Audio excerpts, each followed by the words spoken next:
پێویستە یەکەم جار ماوەیەکی زۆر بەس گوێ بگریت، یعنی ماوەیەکی زۆر هەوڵ بی کە زمانەکە حتا ئەتوانی بچێتە ناو مێشکت بە شێوازێکە لە سەرەتاوە نەفسیەن قورسە، واتە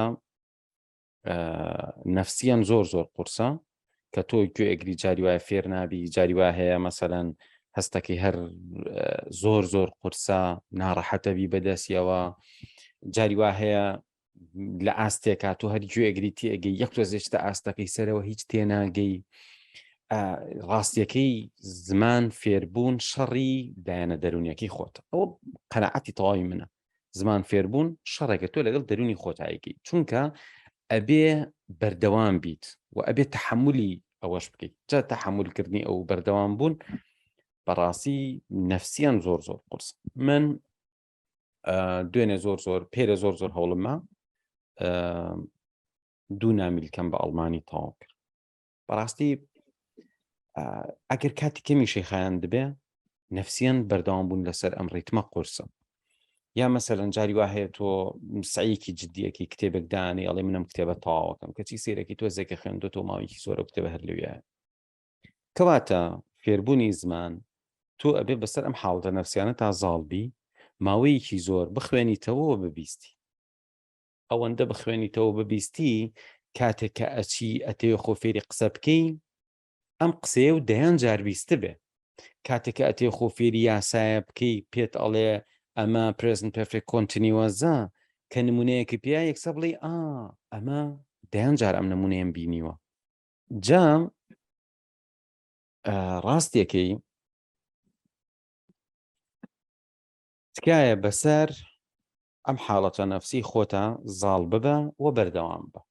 ئەم قسەی یەکەمە بۆ تۆ، چکە بە تۆ زۆر بیبیستی زۆر بیبینی، دوای ئەوە بەتایبەتی بیستن، دوای ئەوە تۆ بیر لەوەکەیتەوە کە قسە بکەی. ئەمەیە. دوو، من بە ئەزمموی ساڵانێکی زۆر دەرزوتنەوە گەشتومەتە ئەو قەناعەتەی هەنێشت هەیە هی زانین نییە بڵێ ئەی زانم 1000 ساڵ بیزانی کە دەمە کردەوە غەڵەتەکەی کەوتیتە مۆقیفەر غەڵەتەکەی.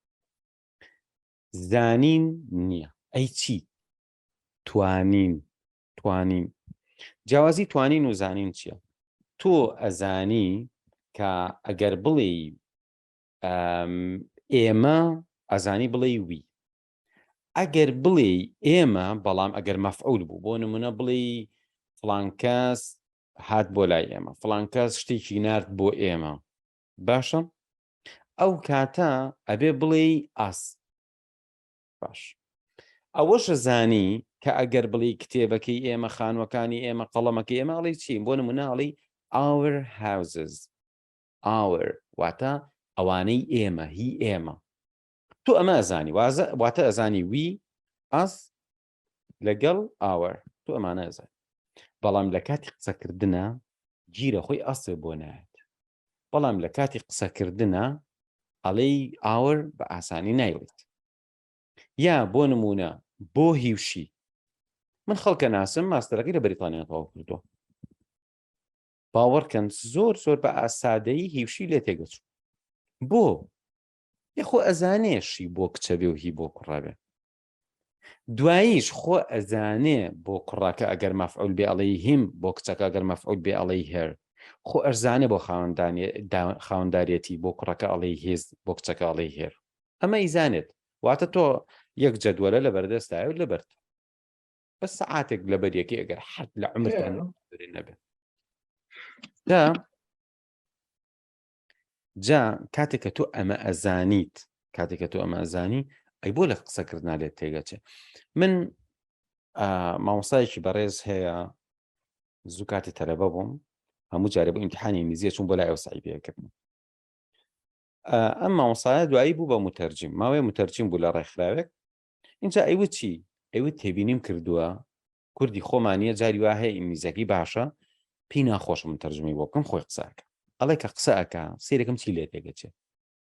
ئەوێ بڵێ ئەوان ئەڵێ ئێمە، ئەوێ بڵێ کچەکە ئەڵێ کوڕەکە، یعنی ئەوێ بڵێ هی ئەڵێشی، ئەوێ بڵێ مەسەلەن ئەوەی ئەوان لە جاتی بڵێ there ئەڵێ our لە جاتی our ئەڵێ there لە جاتی his ئەڵێ مەسەلەن him ئەڵێ سێرەکی ئەم شتانە لێ تێکەچێت کەواتە ئەمە هی زانین نییە هی توانینە